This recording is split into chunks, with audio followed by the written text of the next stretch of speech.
네, 티와역원에서 군사통역 강의하는 강철호 강사입니다. 오늘은 군함의 색상에 대해서 한번 음원 들으시면서 정리를 해보도록 하겠습니다. 자료 있는 곳으로 옮겨보시죠. 자, 이제 군함 몇 척이 보이시죠? 자, 이제 눈여겨보시면 이 색상이 파랑색이 아니라 군함 자체가 지금 바다색은 이제 파랑색 계열로 이제 보이죠? 그런데 군함 자체는 지금 보시는 것처럼 회색, 일색입니다. 그런 식으로 이제 뭐 바다색과 똑같이 그 파랑색으로 칠하면 더 잘 보이지 않게 될 텐데 왜 그렇지 않고 바다색과 다른 회색을 주로 사용을 하는지 이에 대해서 한번 정리를 해보시죠. 정리를 해보시면서 저희 블로그에 방문하시면 사용했던 그 음원, 지문 등 다시 내려받아 이용하실 수 있습니다.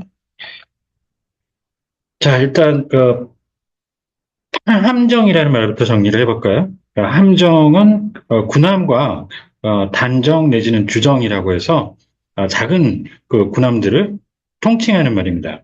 그래서 큰 거는 ship이라는 말을 기본적으로 쓰죠. 정은 두 갈래로 이제 또 그것도 구분합니다. 이렇게 저희 블로그에 정리 전에 해놓은 건데요. 단정이라고 해서 정말 제일 작은 군함, 그리고 그 크기가 단정보다는 조금 큰데, 큰 군함까지는 이르지 못하는 크래프트라고 하는데요. 이에 대해서 그 링크를 이제 달아드렸는데, 한번 보시면 그 나중에 정리된 내용 한번 더 식별해서 사용해 보실 수도 있습니다. 단정. 그래서 주정부터는 이 취역이라고 정식 임무를 부여받고 그 항해 임무를 하는 취역, 커미션이라는 걸 하고요. 단정은 그렇지 않고 명칭도 부여가 되지 않습니다. 명명식도 없습니다. 그걸 구분해 주셔서 이걸 이제 그러니까 그 단정, 주정 그리고 큰 군함 합쳐서 크기를 불문하고 쓸 수 있는 게 vessel이라는 말이 있어요. military vessel 이렇게 함정 표현을 정리를 해주시면 되겠습니다. 첫 번째 문장 들어보시겠습니다. 그러면 자, 첫 번째 문장부터 들어보시죠. 함정의 외관이 무슨 색인지 알고 있으신가요?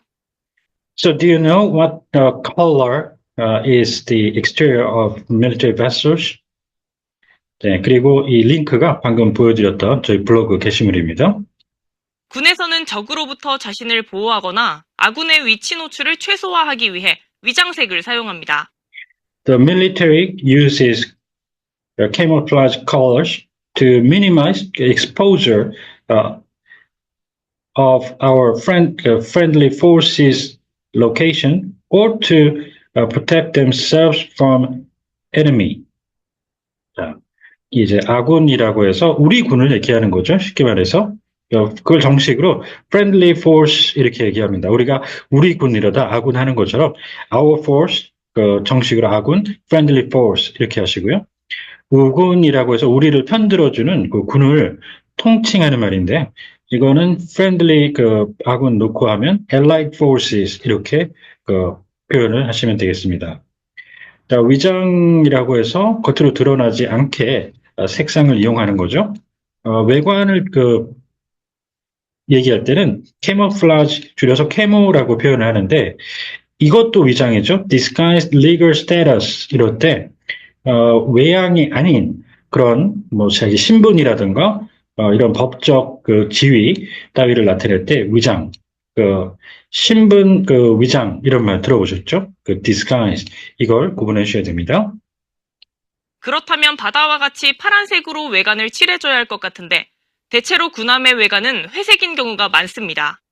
If so, then it seems that they have to paint the exterior in blue,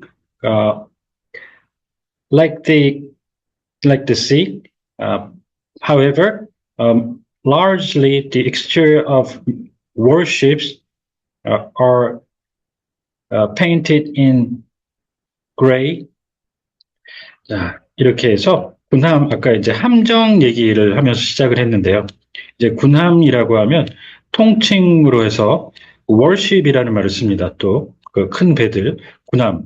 월십 그러면 전쟁할 때 전자를 떠올려서 월십을 전함이라고 하시는 분들이 생각보다 또 많은데 그 전함은 군함의 한 종류로 그 세부 항목에 들어가는 겁니다.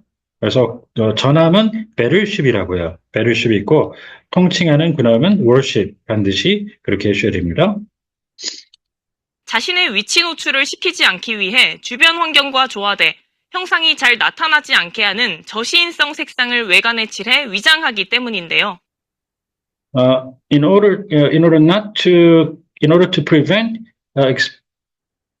the their location from being exposed, they use the colors with low visibility for their exterior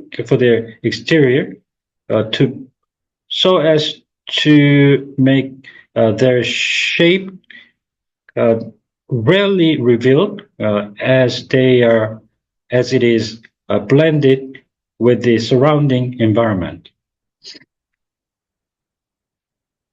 자, 이렇게 해서 위치를 얘기하면 포지션이라는 말도 많이 쓰죠. 뭐 글로벌 포지셔닝 시스템 이렇게 할 때도 그러니까 지구 위치 확인 시스템 GPS라고 우리가 항법 장치 얘기할 때 쓰는 거기에도 사실 들어가기도 하고 하는데 이게 군사 쪽으로 오면 enemy position 이렇게 되면 이게 진지라는 의미가 있습니다. 적진. 그래서 그걸 구분해서 잘 써 주셔야 되고요. 작전 해역의 색이나 주변 특징에 따라 선체 색상에 조금씩 차이는 있지만 전 세계 대부분의 군함은 회색 계열을 외관색으로 사용하고 있습니다. So depending on the attributes of the surrounding areas or the color of the sea area for operations, there are some differences when it comes to the color of the hull. The bulk of the warships around the world employ the gray series for the exterior color. 자, 이렇게 해서 선체라는 말이 나왔죠. 그 선박의 이제 동체라는 얘기가 되겠습니다. 몸통. 그걸 헐이라고 그러죠. HL을 쓰고요. 항공기 쪽에 들어가면 동체와 기체로 특히 구분이 되는 걸 많이 보실 수가 있는데 동체는 퓨셀라지라는 말을 씁니다. 퓨셀라지하고 그게 말 그대로 몸통이에요. 항공기에. 거기에다 날개 붙이고 엔진 붙이고 이렇게 해서 비행할 수 있는 상태로 한 걸 기체라고 하는데 에어프레임이라고 합니다. 에어프레임. 그러면 이제 그 지상에 있는 것이 남는데요. 지상의 그 전차라든가 그런 것들, 차량의 그 동체는 헐을 씁니다. 선박처럼. 그래서 그걸 구분 잘 해주셔야 되겠고요.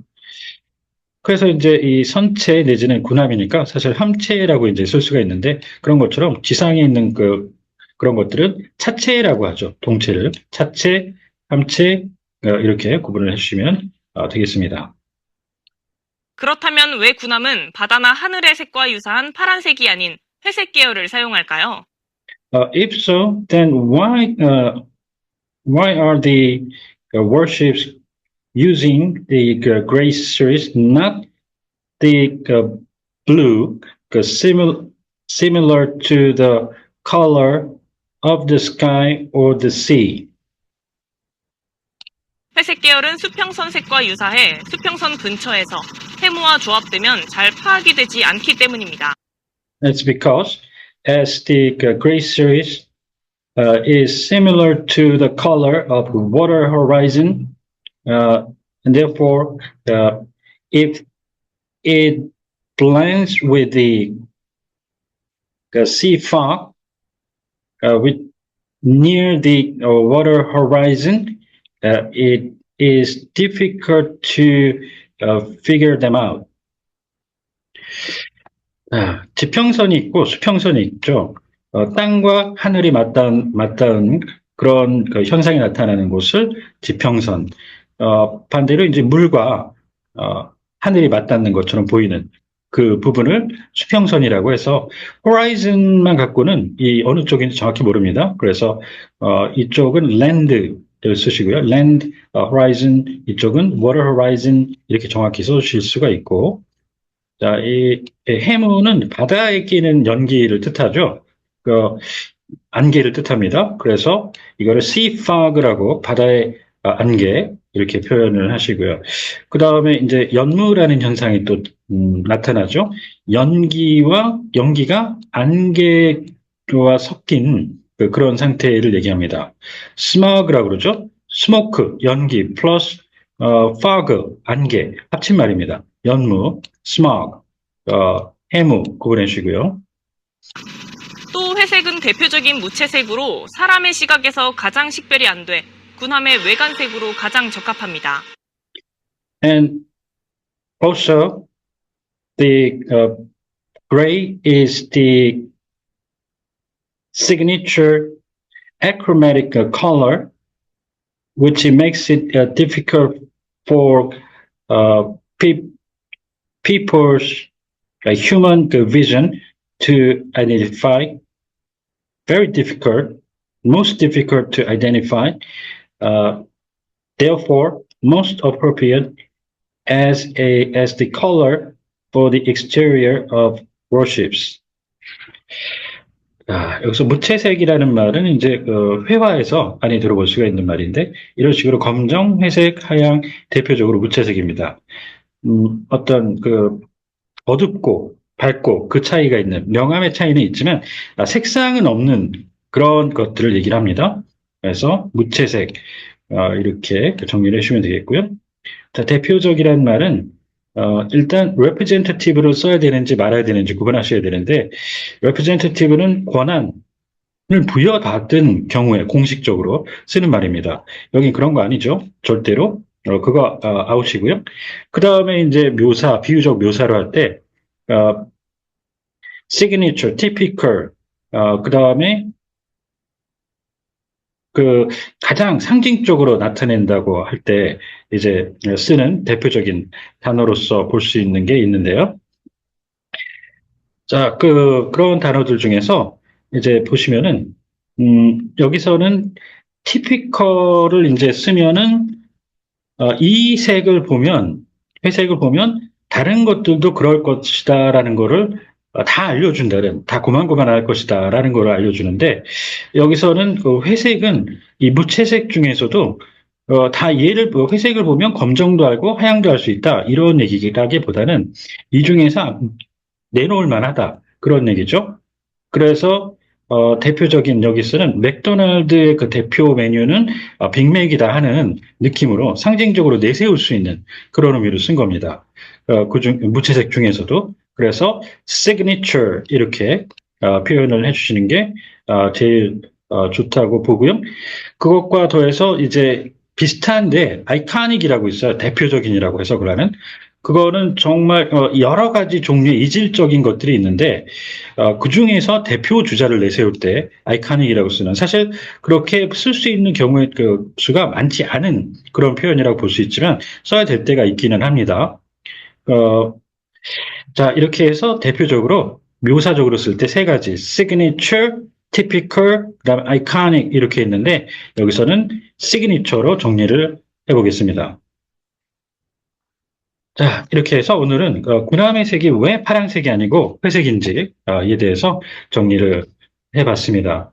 혹시 궁금한 점 있으면 언제든 연락 주십시오. 감사합니다.